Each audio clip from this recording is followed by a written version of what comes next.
Hello guys, good morning. Did you know that gahapon this place was in the afternoon na this place is always gonna be traffic. Grabe ang traffic there is Puente. I don't know what's happening but probably affected ni tungod sa weather, tungod sa kuan, pero every afternoon as much as possible avoid Puente kasi lisod kuan kaayo. Uot kay dalan makahilakas ko makahilag kag popcorn guys. Di ba makahilag kag popcorn tungod sa traffic. Well anyway, today is August 23 already, Wednesday, and let's offer our thanks na lang na nakauli tagtarong oh, di ba naka-anta, and we're back here on the road and with a new day. It's a beautiful day, a beautiful Wednesday morning, and we're back here in Cebu, and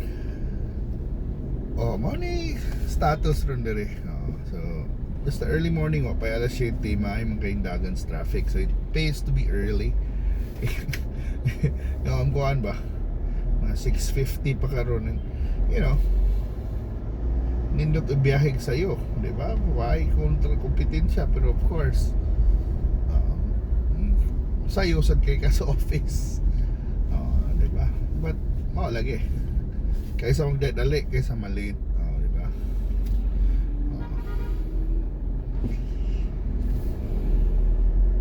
Pero mali na usay challenging ang weather yesterday, especially grabe ni busdak ang ulan, and I think there were flooded areas also, and then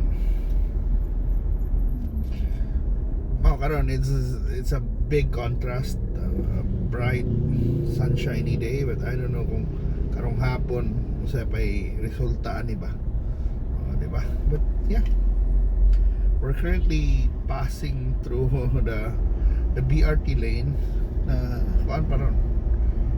Just practically the car lane gigamit na tong car lane cause I think nahi like construction or nahi widening diri sa Osmeña Boulevard, so dapat lang tingali gid i-widen og gamay, no? Di ba? And if ever makaatag one lane, why not? Pero di ba? Pero bisag one half lane para sa motor ba, para di sila mo samok. So anyway, ang general good balik sa classes would be on Monday or Tuesday. I think holiday ng Monday, but Tuesday or Monday, di ba? But you know, kuha na ta balik ta Studios Gilas because yeah, it's 23 na ron today. It will be announced kinsay nas lineup for the FIBA World Cup, and the foreign teams have arrived na. Probably all foreign teams have arrived and trying to acclimatize themselves. There is a Pilipinas, so I think na showing ning Gilas FIBA World Cup na showing sa mga SM theaters tingali. Hopefully we could watch one game at least man lang sa SM. We're really excited sa yun ko na I'm hoping yun we can perform well, not only as you know our team will perform well kadaog batag 1, 2, 3, 4, 5 games, but I'm hoping as hosts ba na we will leave a wonderful impression sa mga sa mga players, sa mga guests, sa mga coaches, sa mga fans, na it would be nice to have big sports events or tournaments there is Pilipinas, because they're such lovely hosts, or nindot kay atong atmosphere iduwa ba, not only our venues but probably our fans, our kuan. Let's give them a warm welcome, make their stay here enjoyable, as fans to cheer on, diba? Especially kung dili Philippine silang kontra, why not to cheer on, diba? So anyway, dito sa Siyangko agi gapon kalagot yun diri kay there was an accident diri gid sa corner, so murag di ta kaagi. Pero anyway, mana mag-cheer on ta. I'm hoping and praying na kuan. I'm also hoping na yung mga Cebuanos like si June Mar Fajardo, I think that's kuan na cinch na kuan na lock in na. Pero hopefully na yung mga Cebuanos na naagid sa team like silang RR Pogoy, di ba? We cheer on our players, but of course we cheer on, you know, the best, you know, the quality basketball or sports entertainment that they have. If you can afford, di ba bitaw, Atumus venue, cheer on, tanaw, it's gonna be worth it, guys. Especially if you're basketball fans, di ba? Pareho na ng mga volleyball fans. And I think there's a big potential unta kung if we can show them na nindot kaya itong hosting. I think there's a big potential we can host like an annual basketball invitation. It's like, for example, what Taiwan is doing with William Jones Cup, diba? Yeah. May lang na cup Gilas Pilipinas na where foreign teams, national teams will come here for some kind of invitationals para to promote, you know, basketball, to also expose our players to higher competition, you know, to better competition, to see, you know, what's, especially our coaches as well, to see what strategy, the trends, unsa pa mga plays that's really you know, up close and personal, diba? Ito, we're gonna go straight padong tag-carbon. So wala ba, we're hoping na nga na natin kuan mga big sports events in the Pilipinas, not only to not only to expose our athletes and fans, diba, but also to attract visitors, because some of them, especially kanang ni bisita diri, di ba, ganahan mo na musuroy, and you know, they'll do research and they'll encounter places like, uy, nice dining Boracay, nice dining Cebu, nice dining Bohol, or unsa na sa Luzon, let's go to Baguio or Pampanga, to so daghang pwede, and that's one way, di ba, to attract, and let them come for a different reason, then, you know, attract them for more activities, more fun, once they love the Philippines. Combine na natin doha. Oh, di ba? Pero yeah, sports will kuan yun na. It's a great opportunity, you know, for places and people to show the kuan ba na. A lot of people, for example, na have a good impression man, like ito sa mga invitational sa volleyball, di ba, na good impression na it's nice to play in the Philippines. It's fun to play in the Philippines because nindot ang fans, nindot ang support, you know, Saba, Muraglingaw, di ba? Fans appreciate good volleyball, for example. Hopefully, yes, I'm sure fans here will appreciate good basketball, di ba? Yeah, di ba? And it's a way in a global landscape na sad ba. Nindot man sad yun na natin may international tournaments, because some athletes, they miss a chance. Na was lang ni Gilas Pilipinas, but they miss a chance to make a great impression sa Pilipino, sa mga Pilipino who are rabid basketball fans, ma-idolize sila, di ba? Who missed a chance. Sayang, was lang Giannis Dre, was lang Jokic. But yeah, it's in a way, while it's a loss for fans, it's also a loss for the players, you know, to gain more fans. And these fans, they are really rabid fans, na ni type of fans na ni fans lang nimo kay guwapo. Manoy, mas tumas dance Manoy, or mas check out to. So that's carbon market Cebu. Okay, ano yung tricycad, may electric koan, bike, e-bike, nagpa-iro. Nice sun. We have the sun, we're facing the sun, but so muna. Okay ba?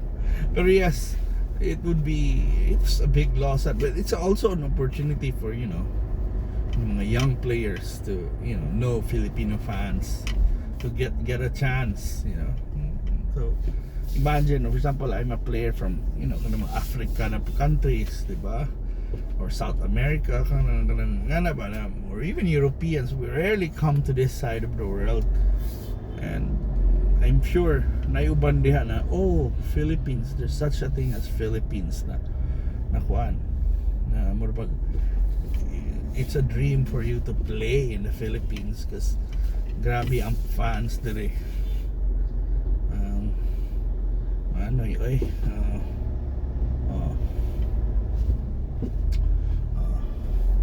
diba? Sige lang.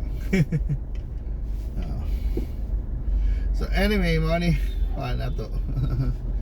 It's a basketball talk, but wala ko so sayang kayo. If only na venue tang Cebu, diba? Ako wish kung napalay duwa de Cebu, bayad ko tanaw ko.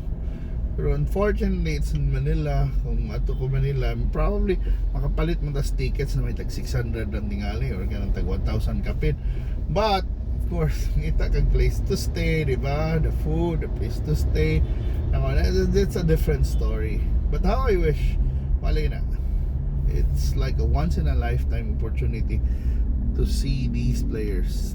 This is the World Cup.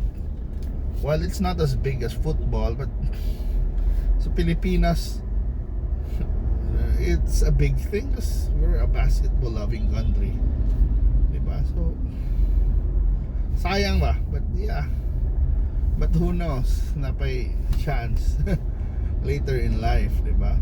But yeah, it also shows na tag bigger venue diri sa Cebu. I think important yun ang venue to develop Cebu basketball once again. Cebu was like the basketball superpower in the past. Even up to now, we produce some of the best players. But I think one way to to have a resurgence or a renaissance of Cebu basketball would be having a great venue to play in, diba? Sa una, the famed Cebu Coliseum. Well, naagya po na, but di naman ginakuan ba? Di naman na pares yung na-conquer Araneta or SM Arena, diba? And hopefully na SM Arena diri Cebu. Please make it happen na natay mga venue for great sports events na kanabang kung i-televise na to nindo tanawon, diba? With saktong lights, saktong kuan, diba? While Cebu Coliseum is there, but I think mas daghan pagliga, mas daghang venues if ever. Kanabang we need a league here in Cebu na kanabang close to the fans na mananaw, daghan mananaw. And mao na nawa na ron ba? So na Cebu sa commercial league. Of course, Cebu had has still na mga si Safe, si Triple A sa una, diba? Our collegiate leagues, and by the way na UP Cebu Maroons. And hopefully they will mas spice up pa, and hopefully pagsuda ng NU, they also have NU Cebu, diba, na more teams, more actions, and probably we can develop or give opportunities sa atong athletes sa atong athletes na magkuhan, makakuha may na edukasyon, because UP for example is offering baas now for UP Cebu, so that's the varsity scholarship for UP Cebu, and that's a big game changer for athletes, because ang baas will be a game changer for athletes, especially mga diri sa mga Visayas and Mindanao ba na who wants to makatungtong sa UP. And then of course uban na di man makapasar sa UPCAT, pero kuan ba naslay gateway, naslay kuan ba pathway to a UP education, to a chance to have di lang career, for example, to really have graduate to a course that they like, not necessarily mahimo lang PBA player, NBA player, But you know, a great education na with great teachers, great alumni, di ba? Di ba ka namang makaingon ka imong diploma, ang imong kuan, it's something na murag ang mga kumpanya mo yung wow, okay, dawat na ka, di ba? So manay ko na to atong hope and prayer na padayon gina kana na opportunities. Pero yeah, anyway mo na, FIBA World Cup, let's support it. And you know, makikita mo sa mga players tagsuri-suri da, welcome them. You know, ask for photos, ayos lakawati. Bitaw mana, you know, make them feel welcome, di ba?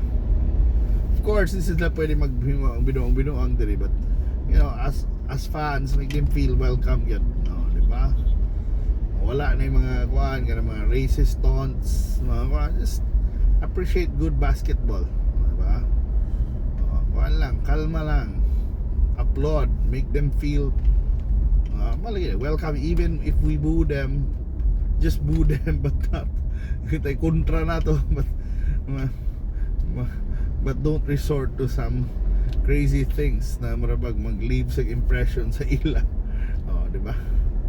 But yes, let's show them our passion, and let's show them how awesome it is to play in the Philippines. Thank you so much for watching. Bye.